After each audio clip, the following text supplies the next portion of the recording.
some more changes because the committee is about to meet again today, and they anticipate talking about the future format of the college football playoff. And quite to be honest with you, it just feels like a never ending saga when it comes to this whole thing because there is a significant amount of support for a 16 team playoff between Tony Batiti and Greg Sankey, which it really pretty much is a college football dictatorship in many ways because these two essentially hold the keys to the castle. They essentially get to decide the fate for really everybody. And nowadays, because they have the most amount of power and also that any change doesn't have to necessarily be retroactively approved by the CFB board of managers, it changes the entire landscape of college football as we know it. And, for those of you who have been long time listeners of the show, I have always advocated for, if it were up to me, we'd still be in the BCS era, but that is dead and gone now. But what this season, at least in my eyes, proved, and I hopefully it has for a lot of you as well, is that the 12 team playoff format, there's nothing wrong with it.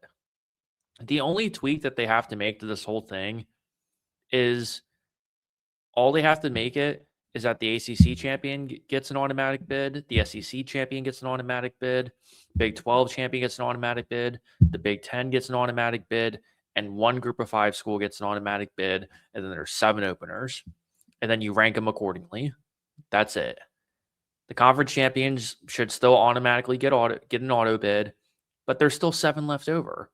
That was the whole screw up in this entire thing. And the reason they didn't specify that was because nobody anticipated that a tiebreaker, as convoluted as the ACC had, would ultimately end up dictating this whole thing. And if you genuinely believe that this isn't going to eventually go to 16 and 24, you're sleeping at the wheel, because that's essentially what they're going to decide. Now, they're discussing 2 different models, right? The first one being the 16 team field that includes the 5 conference champions and 11 at-large bids, and then the 24 team, which is essentially what the Big 10 is hoping for as well, because the idea is that the Big 10 is going to try to use the carrot of, hey, we'll support the 16 team playoff if you decide down, as long as you agree that within X amount of time it's going to go to 24. And I'll be the first one to tell you that it's a terrible idea. It's bad for the sport. And I'm sorry, but FBS football and FCS football are simply not the same. There shouldn't be any sort of format in that sort of structure. But the other question I'll pose to everyone listening here is, how many teams this season could have legitimately won the national title? I really think of 4 or 5 teams that starting at the playoff, you can make a legitimate argument that this team could make it all. Only 4 or 5 teams every single year. So essentially what we're going to do is we're just going to have a bunch of more filler games, because that's really what adding any extra teams really is. It's just filler. It's just conversation. It's just narrative. That's really all it is. And the reality is, somebody's always going to get left out every year. I was talking with my friend Pete Lubar from Final Play Sports Wrap, and we talked about, BYU getting left out, or Texas, or Vanderbilt, or Notre Dame, or fill in the blank, whatever team you think got left out. Somebody's going to get left out every single year, whether you like it or not. But at the same time, that's ultimately what's good for the long term of the game. Because if you're Batiti, if you're Sankey, if you're Charlie Baker, isn't that what you want? You want people like me, like people on Twitter, going back and forth, debating about it. Instead, when you have a 16 or a 24 team playoff, all you have to do is win 8 or 9 games every year, and you're guaranteed to get in. Because if you look at the rankings right now, 23rd is Iowa, and they finished with an 8-4 regular season.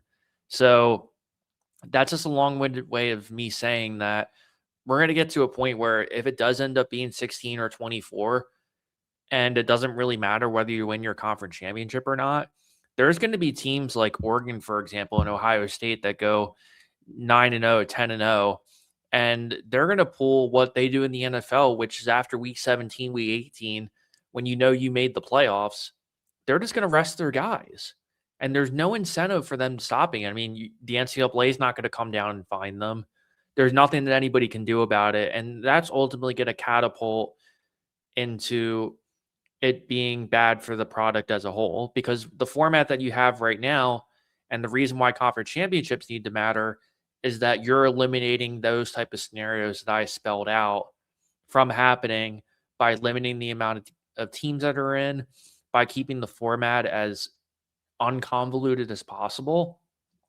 And you have enough people in the room who are kind of making these decisions too, because originally the deadline was supposed to be December 1st, and then they expanded it to January 23rd, which I think is good, since the ultimately the headline right now should be the national title game. That should really get all the attention. But on the 18th, excuse me,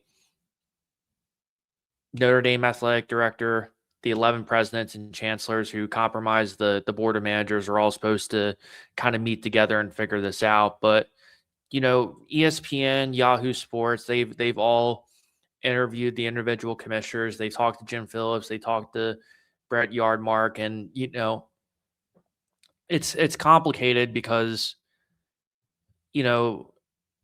like I said, the Big Ten and the SEC, they have all the power, but it just gets to a point where you're not gonna be able to please everybody. Because I know if it were up to the bigger schools, they would completely eliminate the group of five altogether. And there's no way that's simply going to happen. I mean, there's just too many teams for that to happen. And quite frankly, I just don't see a scenario where they could ever agree upon that. I think there would be too much pushback. And you know what the most ironic part about people complaining about group of five schools who got in was that the group of five isn't good enough to make the college football playoff, but they are good enough to be able to poach all their players every year. They're good enough to be able to poach all your head coaches every year. So you're good enough. You're good enough to do all that, but you're somehow not good enough to be able to compete in the college football playoff. And granted, obviously there's a big talent disparity between Oregon and James Madison. Obviously the resources and the funds and all of that are completely different, right? But at the end of the day, what it really kind of needs to come down to is, based off the criteria that we have, who really deserves to get in. Because as long as you keep adding teams, the less every single game is going to matter. And you're going to get to a point where, you know, you're going to have to rely on so many different metrics between what's the strength of schedule metric. You're going to have to adjust that now.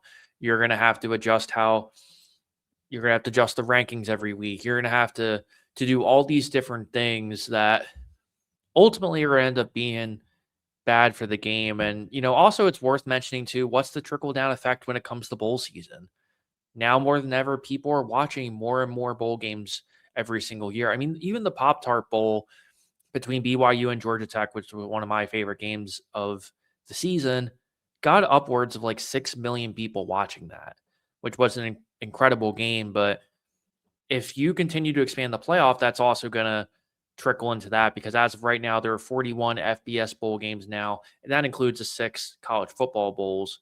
So that leaves approximately 70 teams that played in a non-CFP bowl this season. And because of some of the opt-outs and other things like that, ultimately there are a couple teams who were under 500 that did that as well. But I would say, if you're going to be on the lookout on January 18th, my prediction is that we're going to have some sort of announcement that it's going to be a 16-team format. And then ultimately it's going to end up being 24. Now is 10 and the SEC know that because they have so much leverage over the sport, that they ultimately kind of decide the whole thing, and then everybody else kind of has to go along with it. But let me know in the comments about what you think about expansion. I'll be the first one to tell you that it's going to ultimately ruin the sport that